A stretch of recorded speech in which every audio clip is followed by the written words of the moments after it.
Ya, Pak. Oke, Assalamualaikum warahmatullahi wabarakatuh. Terima kasih Pak sudah meluangkan waktunya pada hari ini, pada malam ini. Ada yang ingin saya bicarakan Pak. Oke, Waalaikumsalam warahmatullahi wabarakatuh. Silahkan, Pak. Mungkin obrolannya sekitar 10 hingga 15 menit ya, Pak ya. Apa nih, Pak, yang ingin Bapak bicarakan malam ini, Pak? Begini Pak, kondisi sekarang ini kondisi yang semuanya menjadi tidak menentu karena pembangunan jembatan atau jerambah belum beres dan areal sekitar tempat tinggal siswa terjadi pasang dari sungai. Karena jembatan belum selesai dan tidak mungkin untuk anak-anak berangkat sekolah. Nah, hal ini menjadi alasan siswa saya untuk tidak berangkat sekolah dan akhirnya saat di rumah pun tidak belajar. Seperti itu, Pak. Siapa yang ingin obroli malam ini, Pak? Oh, gitu, Pak. Jadi murid-murid Bapak tidak mau belajar di sekolah karena terkendala jembatan dan air pasang sungai ya, Pak ya. Selain itu ada lagi nggak, Pak? Iya, Pak. Saat ini sekolah kami mencoba ya, Pak, dengan cara belajar daring, tapi itu kurang efektif. Ada wari murid yang terkendala HP, sinyal, dan kuota. Nah, hal inilah yang menyebabkan motivasi belajar siswa sekarang menjadi menurun, Pak. Oh, begitu ya. Kita cuma punya waktu pendek nih, Pak. Dalam obrolan kali ini apa sebetulnya yang ingin Pak Yudi dapatkan? Eh, karena saya ingin sekali murid-murid saya yang terkena dampak pembangunan jembatan atau jerambah itu memiliki motivasi belajar yang tinggi, meskipun terkendala jalan jembatan yang belum usai. Nah, mereka tetap belajar meskipun tidak datang ke sekolah, Pak. Oke, supaya murid Bapak tetap belajar meskipun belajarnya di rumah gitu, kurang lebih ya, Pak I- ya? Iya, iya, Pak. Ya, supaya motivasi belajarnya tinggi, ya, supaya dapat mengerjakan dan mengumpulkan tugas yang diberikan guru, jangan sampai tingkat kehadiran dan pemahaman akan memberi pembelajaran menjadi tertinggal oleh murid dan lainnya saat pembelajaran secara daring, Pak. Oh, oke, oke, oke. Nah, kalau dari pengamatan Bapak sendiri nih, Pak, murid yang dikatakan memiliki motivasi belajar itu yang sesuai dengan Bapak sampaikan keinginan Bapak, itu seperti apa sih, Pak?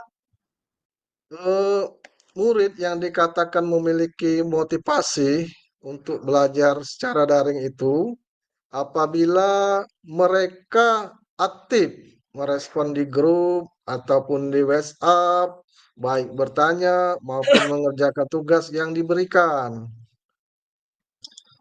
Oke, oke, oke. Jadi aktif, sering bertanya, dan mengerjakan tugas. Terus selain itu kira-kira apa lagi menurut Pak Yudi? Eh, Apalagi ya, mungkin memiliki catatan materi di bukunya. Oke, oke. Nah, jadi ada 4 ciri ya tadi yang sudah kita Pak Yudi sebutkan juga tadi.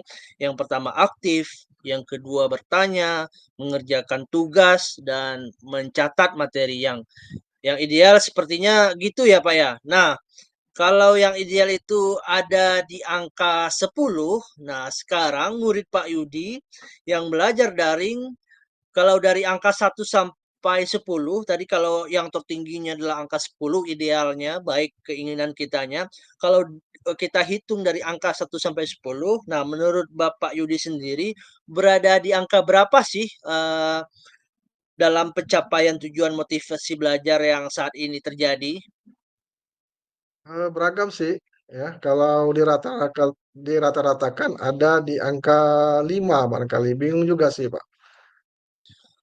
Oh, posisinya ada di rata-rata 5 ya, Pak ya, menurut Bapak. Apa kendala sehingga ada di angka 5 menurut Bapak? Karena faktor keluarga dan juga lingkungan itu sangat berpengaruh. Ada juga murid yang tidak mempunyai HP, terkendala sinyal yang jelek dan tidak uh, punya kuota juga, Pak. Banyak juga ya Pak tantangannya. Nah, oke. Nah, Bapak sendiri kalau di angka 10 sepertinya agak susah juga ya Pak ya. Kalau Pak Yudi ingin lihat murid-murid ini eh, di level berapa lah kira-kira untuk motivasi belajar tadi? Dengan kondisi yang seperti ini, mungkin di angka 7 itu sudah baik, Pak. Apa yang kira-kira bisa Bapak lakukan untuk mencapai angka 7 tersebut, Pak? Nah, itulah sebenarnya yang akan saya pikirkan.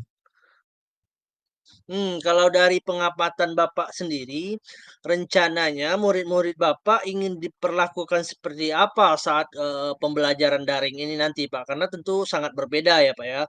Supaya termotivasi untuk belajar secara aktif, mencatat dan mengerjakan tugas, gitu, Pak. Ya, sebenarnya mungkin ada guru yang mendampingi di saat belajar, mereka belajar daring. Bentuknya bisa berkelompok di salah satu tempat, Pak. Artinya perlu guru pendamping dan tempatnya gitu ya, Pak ya?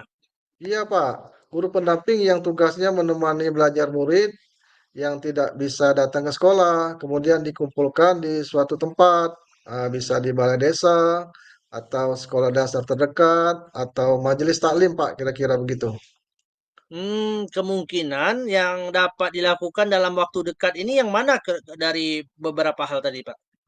Ya, kemungkinan besar yaitu mengumpulkan guru-guru untuk berkoordinasi dan membahas guru pendamping belajar, murid yang belajar jarak jauh. Apalagi Pak selain itu? Selanjutnya, mungkin mengelompokkan murid yang terdapat di bendungan sesuai zonasi dan menghubungi lurah setempat.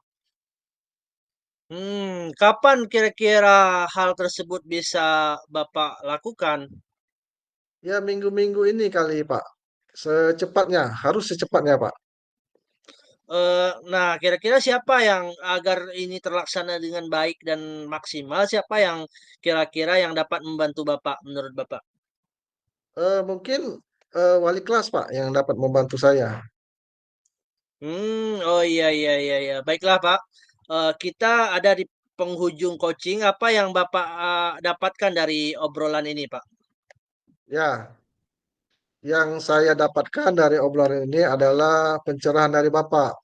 Yang awalnya saya kebingungan harus berbuat apa supaya murid-murid yang terkendala dampak pembangunan Jerambah dan pasang air sungai masih memiliki semangat belajar meskipun belajarnya jarak jauh dengan cara berkelompok dan menugaskan guru pendamping, Pak. Oke oke oke. Kalau begitu, kita ketemu lagi minggu depan ya, Pak ya. Saya ingin mendengar cerita Bapak setelah berkoordinasi dengan rekan sejawat Bapak lainnya, begitu, Pak. Ya, ya Pak. Terima kasih, Pak. Baik, Pak. Terima kasih juga, Pak. Sama-sama, Pak.